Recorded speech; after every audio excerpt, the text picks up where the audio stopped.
Saya sudah titip juga ke Kapolri yang tidak bisa menjaga sama diperingatkan. Kalau memang sulit, nggak bisa mengawal, nggak bisa menyelesaikan, ya maaf. Saya memang nggak bisa ngomong keras, ngomong tapi nggak bisa dia. Suaranya nggak berubah bahwa perintah Presiden terhadap kasus ini supaya dituntaskan secara transparan, terbuka, agar tidak terjadi atau menjadi isu-isu yang kesana kemari. Proses yang dilakukan oleh polisi, upaya untuk mengungkap kasus ini akan terus dilakukan sesuai dengan ketentuan hukum yang berlaku. Jadi polisi diperintahkan untuk terus mengungkap kasus ini secara profesional sesuai dengan hukum yang berlaku. Menyikapi perilaku oknum anggota yang di dalam melaksanakan tugas tidak sesuai dengan standar operasional prosedur. Terima kasih atas beberapa apresiasi. Kemudian juga tentu kami juga berterima kasih atas beberapa koreksi, terhadap beberapa kritik, karena itu memang menjadi bagian bagi kami untuk selalu memperbaiki institusi kami. Yang jelas, sekali lagi kami tentunya minta maaf apabila memang masih banyak anggota kita yang melakukan pelanggaran. Komitmen kami tetap terhadap anggota yang melanggar, kami akan tindak tegas. Terhadap yang berprestasi, kami akan berikan reward. Dan tentunya harapan kami dengan demikian, pelayanan kami terhadap masyarakat semakin hari akan menjadi semakin. Terbongkar situasi panas di Mabes Polri sebelum Ferdy Sambo jadi tersangka. Kapolri dapat ancaman. Sebelum IJ Ferdy Sambo ditetapkan sebagai tersangka, ternyata situasi di Mabes Polri sempat memanas. Bahkan Kapolri Jenderal Listio Sigit Prabowo diancam oleh seorang jenderal bintang 3. Pasalnya, sosok jenderal bintang 3 tersebut mengancam akan mundur jika Kapolri tidak segera menetapkan Ferdy Sambo sebagai tersangka. Ketegangan di internal Polri itu diungkapkan Menko Polhukam Mahfud MD di program acara ILC TV One. Seperti diketahui pada 9 Agustus 2022, Kapolri Jenderal Listio Sigit Prabowo mengumumkan penetapan tersangka Ferdy Sambo. Dalam konferensi pers yang berlangsung di Mabes Polri pada Selasa 9 Agustus 2022, Jenderal Polisi Listio Sigit Prabowo membeberkan beberapa fakta terkait aksi sadis Ferdy Sambo. Kala itu, Jenderal Polisi Listio Sigit Prabowo menegaskan bahwa tidak ada peristiwa tembak-menembak yang sempat diurai Baradae di awal kesaksian. Di momen itu, Jenderal Listio Sigit Prabowo membongkar bahwa sosok yang menyuruh Barada RE atau Baradae untuk membunuh Brigadir J adalah Ferdy Sambo. Ditegaskan pula oleh Jenderal Listio Sigit Prabowo yang jadi perancang skenario pembunuhan berencana Brigadir J adalah Ferdy Sambo. Presiden Jokowi bertindak. Sehari sebelum Kapolri menetapkan Ferdy Sambo sebagai tersangka, Presiden Jokowi rupanya sempat memanggil Jenderal Listio Sigit Prabowo di siang hari tanggal 8 Agustus 2022. Lalu di sore harinya Jokowi memanggil Menko Polhukam RI sekaligus Ketua Kompolnas Mahfud MD.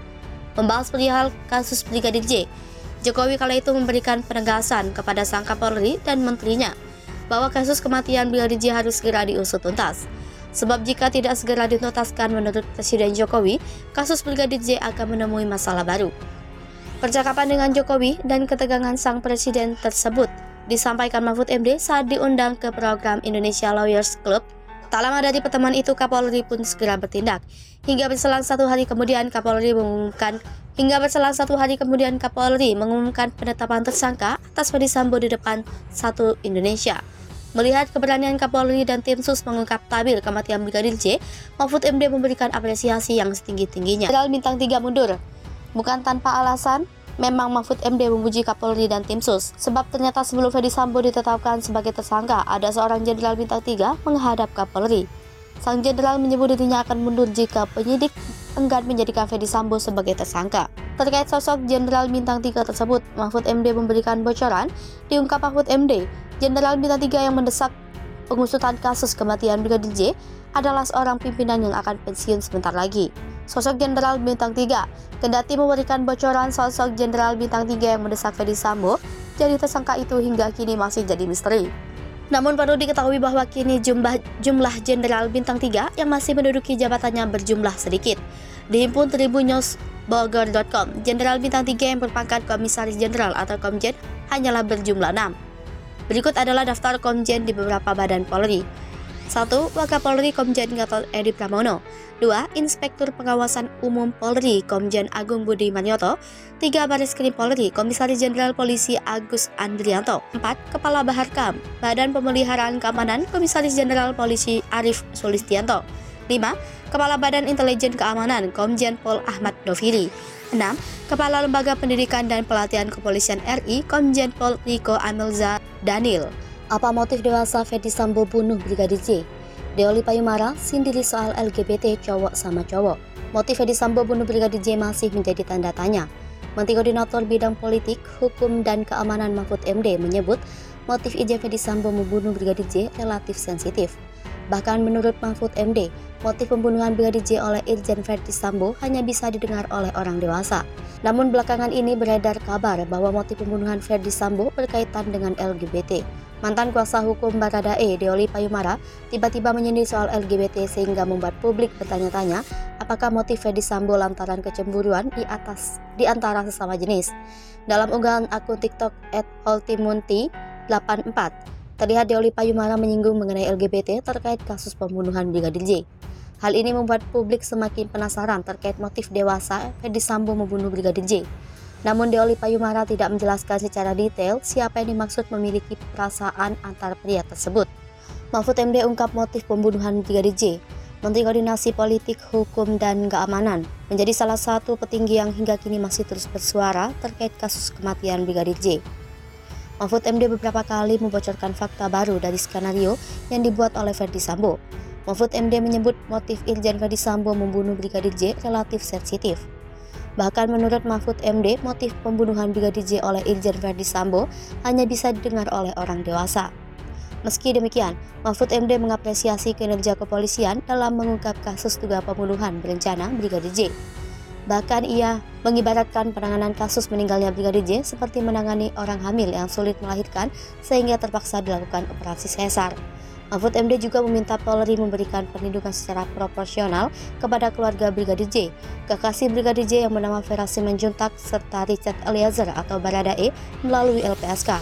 Sandi Situngkir tanggapi pernyataan Mahfud MD soal motif Ferdi Sambo. Praktisi Hukum Perhimpunan Bantuan Hukum dan HAM Sandi Situngkir mengatakan jika pernyataan dari Mahfud MD benar, maka isu yang beredar di publik bisa menjadi sebuah fakta. Terlebih pihak yang berkaitan masih enggan mengungkap motif sebenarnya kepada publik, sebab motif Ferdi Sambo disebut tidak pantas dan hanya boleh didengar orang dewasa. Sandi Situngkir pun menduga jika ada motif dewasa seperti yang dimaksud Mahfud MD, maka tidak menutup kemungkinan motif pembunuhan berencana dengan tersangka Irjen Ferdi Sambo ini terkait hubungan menyimpang. Soal kata dewasa yang disampaikan Menko Polhukam Sandi melanjutkan apakah merujuk pada hubungan sejenis atau lawan jenis. Namun meski ada hubungan yang menyimpang menurut Sandi, Polri harus tetap terbuka terkait hal itu. Motif Irjen Ferdi Sambo versi Kapolri. Terkait motif penembakan Ferdi Sambo kepada Brigadir J, kata Kapolri Jenderal Listio Sigit, masih akan dilakukan pendalaman. Pendalaman ini dilakukan dengan memeriksa sejumlah saksi serta istri Ferdi Sambo, Putri Candrawati alias PC. Menurut Kapolri, peristiwa utama yang terjadi di rumah dinas Ferdi Sambo sudah terkuak, yaitu bukan tembak-menembak seperti yang dilaporkan pertama kali, melainkan penembakan. Listio menjelaskan Brigadir J ditembak oleh Baradae atas perintah Ferdi Sambo. Pengacara Ferdi Sambo sebut ada motif kuat, sementara itu kuasa hukum Ferdi Sambo dan istrinya PC, Arman Hanis, meyakini ada motif kuat di balik dugaan keterlibatan kliennya pada kasus kematian Brigadir J. Namun ia menghormati langkah kepolisian yang menetapkan Ferdi sebagai tersangka. Di sisi lain, lanjut Arman, pihaknya yakin tindakan Ferdi Sambo merupakan upaya melindungi kehormatan keluarga. Ia menyampaikan PC sudah memberi keterangan yang konsisten kepada penyidik terkait dugaan tindak pidana pelecehan seksual. Arman mendorong kepolisian melakukan pengusutan dugaan tindak pidana tersebut. Ferdi Sambo jadi tersangka. Sebelumnya, Ferdi Sambo telah ditetapkan sebagai tersangka kasus meninggalnya Brigadir J pada Selasa 9 Agustus 2022. Penetapan Irjen Ferdi Sambo sebagai tersangka itu langsung diumumkan oleh Kapolri Jenderal Polisi Sigit Prabowo, didampingi 6 jenderal lainnya. Dengan demikian, sudah ada 4 tersangka terkait kasus kematian Brigadir J. Mereka adalah Barada Richard Eliezer Pudihang Lumiu alias Baradae sebagai eksekutor penembakan Brigadir J. Lalu Brigadir Kepala Riki Rizal dan Kuat yang dianggap turut menyaksikan dan membantu penembakan. Terakhir ada Ferdi Sambo sebagai pemberi instruksi dan membuat skenario pengaburan fakta.